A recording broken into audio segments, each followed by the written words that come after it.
오늘 우리에게 주신 하나님의 말씀은 출애굽기 11장 4절에서 6절까지의 말씀입니다. 모세가 바로에게 이르되 여호와께서 이와 같이 말씀하시기를 밤중에 내가 애굽 가운데로 들어가리니 애굽 땅에 있는 모든 처음 난 것은 왕위에 앉아 있는 바로의 장자로부터 맷돌 뒤에 있는 몸종의 장자와 모든 가축의 처음 난 것까지 죽으리니 애굽 온 땅에 전무후무한 큰 부르짖음이 있으리라. 아멘. 출애굽은 단순히 이스라엘이 당시 최대의 강국이었던 애굽으로부터 탈출한 사건을 기록한 것만은 아닙니다. 출애굽은 오히려 역사의 주권자이신 분은 오직 하나님 한 분이시라고 하는 것을 분명히 알게 해 줍니다. 즉 애굽 절대 권력을 소유한 바로도 하나님의 계획 아래에 존재하는 것임을 분명하게 말해주고 있습니다. 특별히 오늘 말씀 속에서도 계속 이루어지고 있는 10가지의 재앙은 철저하게 애굽의 우상과 하나님의 대결이며, 이 대결을 통하여서 인간이 만든 헛된 신, 우상은 모두 하나님께 패배하고 있음을 보여주고 있습니다. 앞선 7장에서 하나님은 나일강의 신인 하피와 대결을 하십니다. 나일강은 애굽의 모든 생명과 문명의 근원이 되는 강이었습니다. 당시 모든 문명이 강 주변에서 발생하였다는 것은 당시 물이 얼마나 인간의 세계에 중요한 역할을 하고 있었는가라고 하는 것을 보여줍니다. 이처럼 강은 삶과 죽음을 나누는 현장이었습니다. 그래서 사람들은 나일강을 거대한 신으로 여겼습니다. 자연이 우상이 된 것이지요. 특별히 인간의 탐욕과 결부하여 자연은 더욱 우상화되었습니다. 그런데 하나님께서 나일강을 피로 물들게 하십니다. 이로 인해서 물고기가 죽고 물은 생명이 살 수 없는 물이 되었습니다. 이처럼 하나님은 자연이 하나님 장중에 붙잡혀 있음을 보여주십니다. 8장에 이르게 되면 두 번째 이루어지는 재앙이 나오는데요, 바로 개구리 재앙이었습니다. 애굽 사람들은 개구리를 형상화한 헤카트 신을 섬기며 그 신이 풍요를 준다라고 생각하였습니다. 그러나 하나님의 징계로 개구리가 애굽 전역을 뒤덮었고 풍요가 아이러니하게도 재앙이 될 수 있음을 보여주었습니다. 셋째 재앙은 8장 12절 이하의 모기의 재앙이었습니다. 땅의 먼지가 모기로 변하여서 사람과 짐승에게 달려들었습니다. 이것은 땅의 신이라 여겨지는 갭과 하나님 중 누가 진정한 땅의 주인이신가라고 하는 것을 보여주는 것이었고, 오직 하나님이 주인이심을 보여주었습니다. 넷째 재앙은 8장 16절 이하의 등해와 관련한 재앙이었습니다. 등해가 형상화한 우상은 애굽의 왕권을 상징하는 코르리입니다. 인간 바로의 왕권이 신격화되고 절대화된 것을 보시고 등해를 보내셔서 징계하심으로 오직 하나님만이 왕이심을 보여주었습니다. 다섯째 재앙은 9장 1절 이하입니다. 하나님께서는 애굽의 황소신 아피스, 암소신 하토르를 패배시키시고 모든 생산수단의 소유자가 하나님뿐이심을 보여주십니다.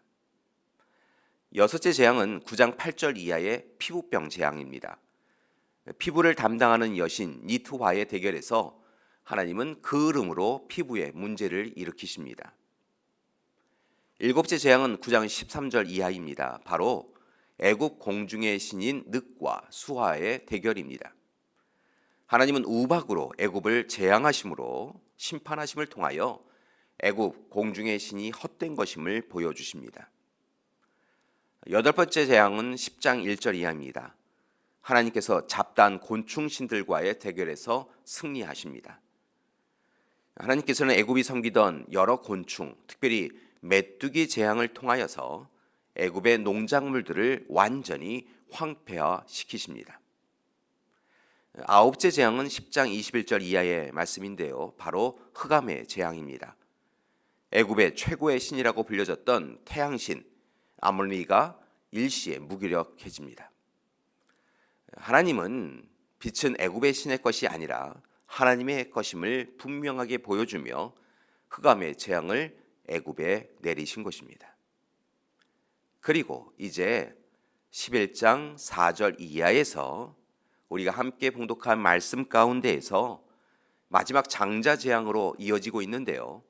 애굽 땅에 있는 모든 처음 난 것이 바로로부터 가축까지 죽임을 당할 것을 예고하십니다. 이와 같은 10번의 재앙을 통하여 하나님은 애국과 바로가 믿는 신들이 하나님의 재앙 앞에 무기력하게 무너지는 것을 보여주셨습니다. 재앙들을 통하여 이스라엘 백성들은 하나님만이 하나님이심을 고백하게 되었습니다. 그리고 하나님을 의지하게 되었습니다. 이제 우리도 오늘 말씀을 통하여 하나님이 하나님이심을 깨달으며 무엇보다 헛되고 악하고 의미 없는 우상 숭배를 멈추고 우리의 삶에서 벗어나고 내려놓고 이제 돌아와야 할 것을 깨닫습니다. 교회 여러분, 세상이 만든 우상, 우리 자신이 만든 우상에서 벗어나야 합니다. 욕망과 탐욕에 물들어 만든 우상을 버려야 합니다. 또한 하나님이 허락하여 주신 것들, 그것을 자신의 것인 양 자만하고 교만하여서 살아서는 안 될 것입니다. 자기 중심적 사고와 이기심을 버려야 합니다.